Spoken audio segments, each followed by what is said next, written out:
J'ai repris il y a 2, 3 semaines.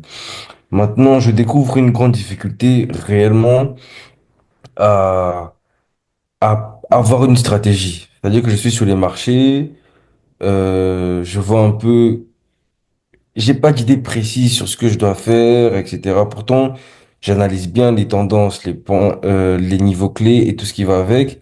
Mais mon grand problème, c'est de trouver une stratégie. Et je l'ai là depuis 2 semaines, 2, 3 semaines, et c'est ce qui me fait ramper un peu. Bon, alors, normalement, quand vous parlez de stratégie, les composantes d'une stratégie de trading sont essentiellement la direction des prix, le point d'entrée et le risque à prendre, ainsi que les points de sortie. Donc, si vous savez déjà analyser la tendance et que vous savez déjà identifier les niveaux clés, ça veut dire que vous avez déjà les composantes. Peut-être vous ne savez pas comment exploiter la stratégie de manière plus C'est pratique. exactement ça, coach. C'est exactement ça. OK. Donc, je pense que c'est juste un manque de l'entraînement. Je pense pour votre session, on avait fait beaucoup moins d'entraînement que par rapport aux sessions qui ont suivi. On était Mhm, beaucoup plus axé sur, euh, comment dire, le développement théorique de la stratégie, parce que la majeure mhm, partie des participants étaient beaucoup plus débutants. Donc, alors mhm.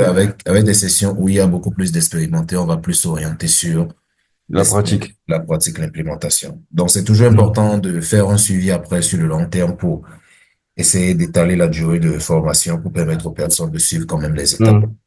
C'est réellement ça. Et des fois, ça crée un blocage. Ça me crée un blocage dans le sens où je vais faire 4 jours ou bien je me rends compte qu'après une semaine, j'ai rien fait sur les marchés Mm. alors que j'ai envie de performer et puis de m'améliorer. Et ça, c'est très important parce que moi, il m'était arrivé un jour, quand je faisais mes débuts avec les profils,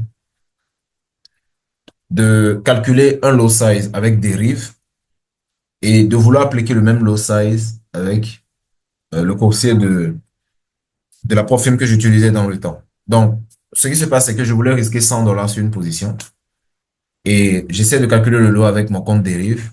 Donc, je vois à peu près ça me faisait un lot d'à peu près 0,8 sur le Nasdaq. Donc, je me dis, OK, il n'y a pas de problème. Donc, on tournait autour des 80, 100 dollars comme ça et tout, pour la même taille de position.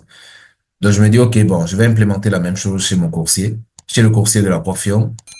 Et dès que j'ouvre la position, pour le même lot, chez ce coursier, les commissions étaient de 300 dollars.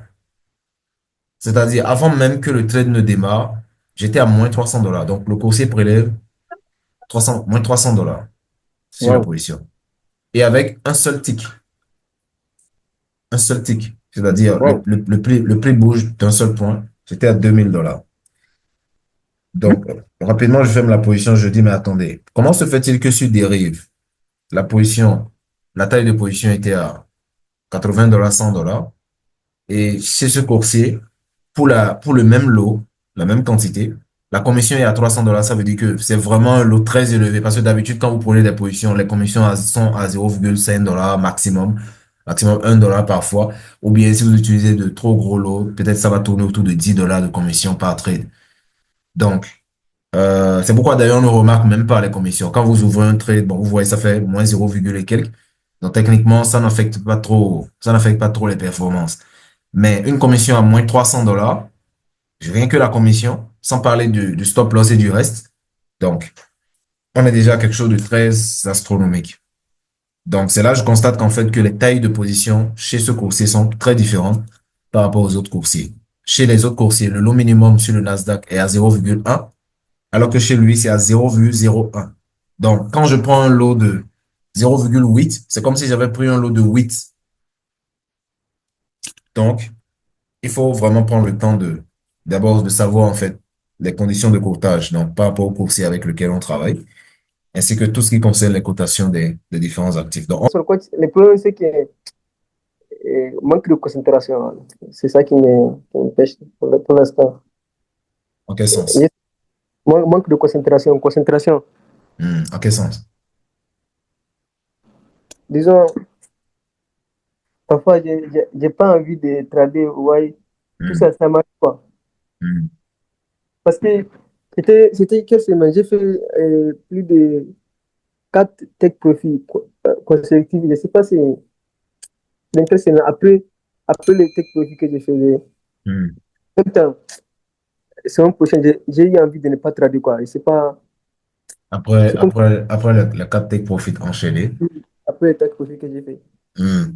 Et j'ai eu envie de ne pas trader, mais moi, je sais pas, c'est comme c'est l'appareil, c'était quoi? C'est l'ennui. Genre, et même les graphiques m'énervent, quoi. Je sais pas, j'essaie de, j'aime tout concerner le terme, quoi. J'aime pas m'approcher, quoi. Je sais pas la raison. Du coup, je me suis forcé, quoi. Hmm. Je me suis forcé, je me suis dit, mais ça va pas terminer comme ça. Il faut que je trade, voilà, voilà. C'est l'ennui. Après, L'ennui, c'est ça. bon, je sais pas si c'est le C'est- nuit, quoi. En tout cas, C'est-à-dire, tu arrives à bien faire les choses, mais juste tu n'as plus la motivation de départ. voilà, plus la motivation, tout ça. Hmm. Même pas envie de trader. Après, je me suis forcé quand même pour trader. Après, on s'est des jours de perte. Après, comme moi, je sais que je ne suis pas dans les bonnes conditions pour travailler. Donc, du coup, j'ai dit, je vais arrêter, quoi.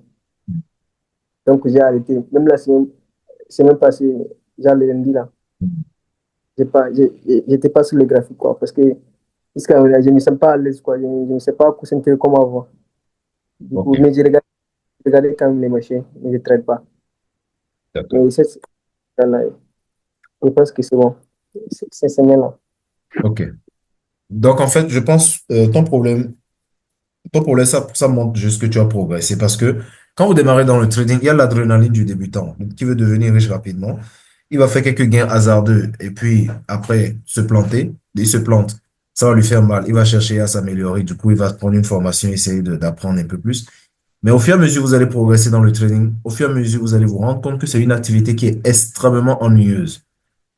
C'est-à-dire, quand vous faites bien les choses, techniquement parlant, le trading, c'est très ennuyeux parce que le temps d'attendre les bonnes confirmations. Moi, j'ai fait l'expérience en tradant sur tous les time frames de mes pratiquement 6 ans d'expérience. J'ai même tradé des stratégies en M1. OK, pour la même stratégie en M1, ça veut dire que pour que les opportunités se présentent rapidement. Mais malgré ça, quand j'étais en M1, j'étais rentable. OK, quand les gens disent oui, M1, c'est trop volatile, etc. Moi, j'étais rentable en M1. Mais malgré que j'étais en M1, des fois, en une journée, je pouvais trouver maximum 2 ou 3 trades. Malgré qu'on était sur un graphique à la minute, mais maximum, je prenais 2 ou 3 trades. Pourquoi? Parce que j'étais extrêmement sélectif, extrêmement patient, extrêmement vigilant et je faisais correctement les choses. Donc, si vous faites bien le trading, peu importe que ce soit en H4, en D1, en M1, en M5, peu importe, vous allez constater que c'est une activité qui ennuie. Parce qu'il faut attendre la plupart du temps. Et même quand vous entrez en position, quand vous êtes en gain, il faut attendre. Donc, du coup, cet ennui, ça peut tuer votre motivation. D'accord? Donc, ça, c'est une phase où, quand vous arrivez, vous savez que vous avez progressé.